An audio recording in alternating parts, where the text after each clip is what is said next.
هذه المرثية مرسلة من المملكة العربية السعودية. كتب كلماتها ثابت علي سيف صالح العفيف، رثاء بعد وفاة جدته الغالية، يعبر عن حزنها الشديد على فراقها، يرثي بها نفسه وأمه وأبوه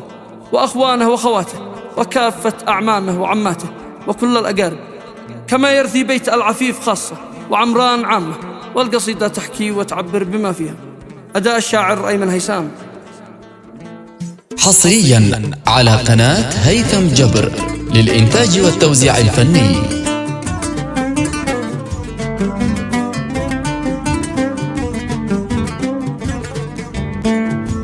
بسم الله بدعت القصيد، باسم الحق رب العبيد، الفرد الصمد والمجيد المحمود رب العباد، واثنيها بذكر النبي، ذكره بالحياة مكسبي، هو قصدي وهو مطلبي، هدينا لدرب الرشاد. ثابت قال قلبي حزين في الغربة وربي يعين، عايش في نكد في حنين، فرقت الوطن والبلاد، للغربة وصلني خبر قالوا جدتك في خطر، سال الدمع مثل المطر وحرمني لذي دربقان، دقت للبلاد اتصال يمه صدق ولا خيال، قالت جدتك لا محال ماتت والجميع في حدان، كانت بيت اخوها الحزين تعزي فراق الظلام، لكن يا حنيني حنين بدت في حداد حدان، جلطه جاتها بالصميم واختارت جوار الرحيم، وفكتنا بموقف عليه واهتز الكبد بالفؤاد، عظم اجرنا ربنا يا ثابت على احزاننا، اين انت وانا ويننا يا ابني ما اشد البعاد، كنت ابكي مثيل الرضا فسرى وقلبي وجع،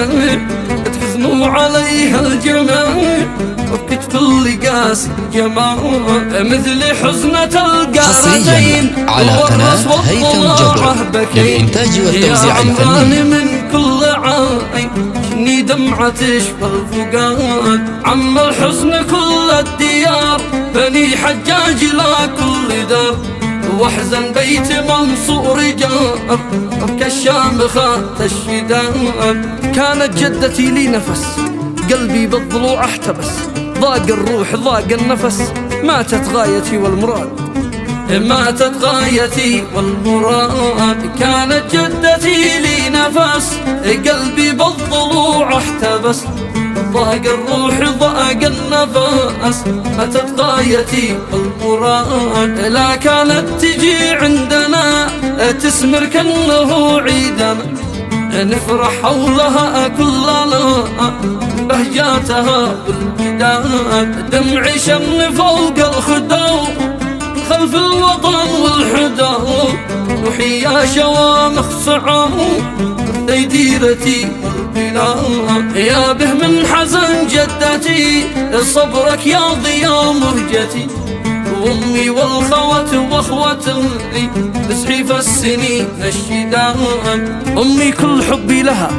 يالله ما انحرم منها، امي دنيتي كلها يحفظها اله العباد، يحفظها اله العباد، امي كل حبي لها يالله ما انحرم منها، امي دنيتي كلها يحفظها اله العباد، وبنور هذا الوجود مرزح بيتنا والعمود، يا رب احفظه يا ودود ونور البصر والفؤاد، وعمومي حزنهم ثقيل يا عبد الكريم الفضاي، يا ياسر وعمي جمال يا عماتي الحزن ذاب، عظم اجرنا واجركم يا آل العفيف كلكم، حزني مثل ما حزنكم والله ما لجرحي ضمان، واشكر بالوفا كل ما شارك جرحنا والحزان، الخارج وأرض الوطن تواصل معانا بجان. يا الله يا العظيم الكبير ارحم جدتي يا قدير، أنت بالإجابة جدير الحق العظيم الجواب. واختمها بسيد الأمم المختار طوب الألم، ما طافوا بوسط الحرم صلي يا حروف الميدان.